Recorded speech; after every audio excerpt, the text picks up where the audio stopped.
This is going to be a quickie update on Carolyn Bryant. Yes, you know the name, Carolyn Bryant.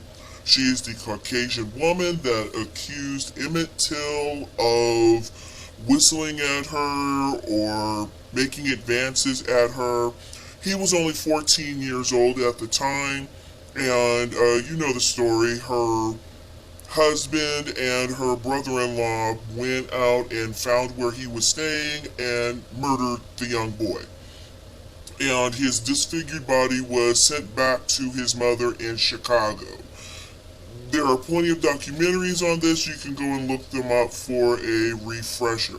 However, Carolyn Bryant, who is 88 years old, has admitted to knowing about knowledge of the murder and basically has come out and said in several printed articles that she never wanted to see Emmett die. He didn't deserve that and all this and that. But then all that came back to haunt her. And basically what has happened is that the grand jury in Mississippi has failed to indict her for the death or implicating in the death of Emmet Till. They failed to indict her. And basically, this is just another travesty that has happened. You see all the things that have happened with George Floyd. You've seen all that happens with Trayvon Martin. But you don't see nothing happening for this mess here. There have been contingencies of folks that have gone to the old folks home where she was supposed to be staying at. I don't believe she is still in the state anymore. I think that was in South Carolina. I think she's been moved or something along these lines, but she's not there anymore. But she's ailing in health. She's 88 years old, and she will not have her day in court despite a unserved arrest warrant for her that is dated back in 1955. It was unserved. And the family found this paperwork, presented it, and still no one is choosing to indict her or at least have her day in court. Okay?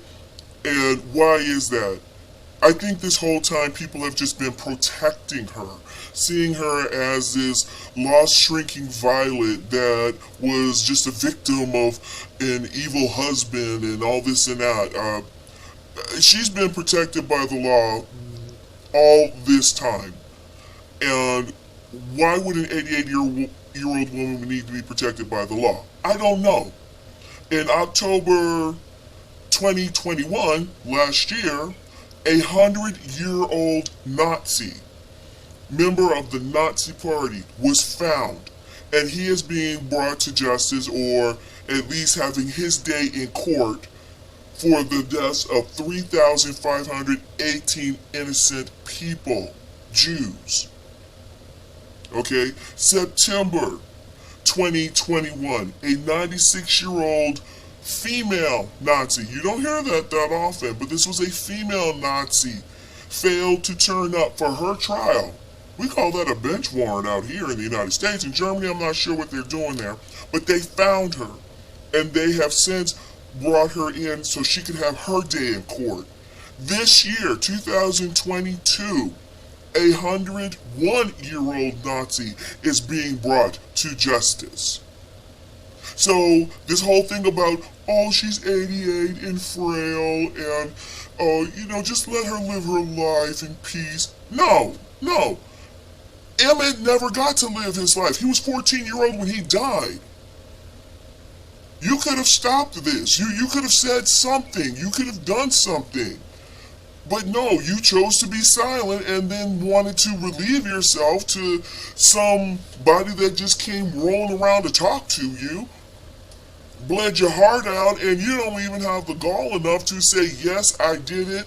Let's just get this over with. I'm an old woman. I would have more respect for that. But no.